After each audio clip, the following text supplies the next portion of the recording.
Hey folks, Blair Schachterly from Nose Creek Sport Physiotherapy. Well, in the clinic, and even when I'm outside the clinic, patients and prospective patients will often ask me, hey Blair, what causes muscle cramps? And my simple answer to that is basically there's three main things that cause muscle cramps. So one is dehydration, the second one is sort of muscle fatigue, and then the third one is an excited nerve. So let's just talk about those three. So the first one, the dehydration component. So normally we breathe off sort of moisture during the night when we're sleeping, and so you do naturally wake up dehydrated. So it's really important to kind of top up your tank, so to speak, and have some water first thing in the morning. And the other big thing for water loss is coffee. So I think we're all guilty of drinking too much coffee some days. So try to max or keep yourself to limit yourself to 2 cups of coffee per day in the morning. And we know coffee is a diuretic, which means it pushes water out of your system.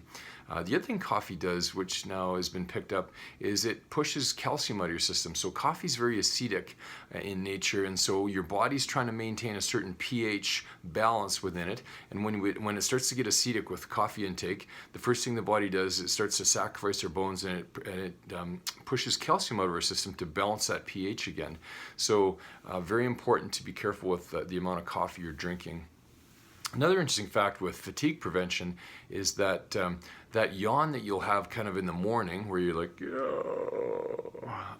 that's actually a reflex, and that reflex is actually a dehydration reflex. So when you're yawning, the next time you yawn, like 10:30 in the morning, mid-morning, when you feel like you're tired and you're reaching for another cup of coffee, don't reach for that cup of coffee. Reach for a water bottle and try to down like that water bottle, which is about 500 milliliters of water. And usually within the next 20 to 30 minutes, you're going to feel less tired because now your body's working with a better capacity of water within it, and you're hydrated. So some interesting things about dehydration. The second one is muscle fatigue.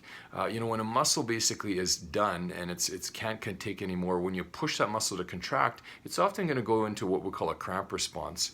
And this is often seen with a lot of our patients who'll go on holidays and they'll be walking longer distances than they're used to, and then they'll be complaining of kind of muscle cramps that they experience at the end of the day or in the late afternoon. Or we have some more active people, maybe younger clients that like to run, and for example, they'll run and they'll increase their volume and their frequency way too fast, and they'll run into muscle cramps just at the end of their runs or halfway through their runs. So a nice safe progression for muscle fatigue prevention is to basically progress 10% per week. So for example, if you walk around 30 minutes, 3 times a week, the following week you should only add 3 minutes to that. And so that way it's a nice gradual progression. The muscles can generally tolerate about 10% increase in sort of intensity and endurance. But anything beyond that will sometimes overload the muscles.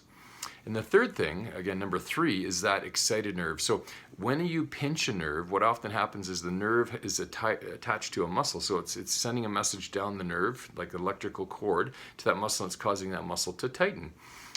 Quite often when that happens, the muscle gets so excited that it just cramps and it stays locked up. And patients often describe that as a knot in their spine or in one of their muscles in the periphery. And what works really well for that in our clinic is IMS dry needling, because it defacilitates that facilitated segment. And often patients will describe, they've got this knot, they've tried massage, and massage doesn't seem to fully relieve it, it keeps coming back. That's typically a facilitated segment or a pinched nerve causing that muscle cramp. So those are kind of the 3 main causes. Now, you can have a muscle cramp caused by one of those causes or all 3 combined together. But once you've ruled those 3 out, as physios, we tend to tell healthy patients, you know what, I think you need to go back to your family doctor and just do a medical evaluation, because there are other causes of cramps.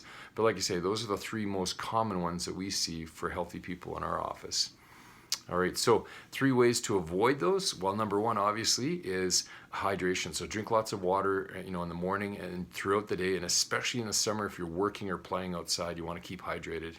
Number 2 is, again, be careful with the increase in load. So 10% per week is a general good sort of measuring stick if you're increasing your load on your muscles. And again, number 3, if you've got that knot, get your spine checked, and quite often there's a pinched nerve that's causing that facilitated knot.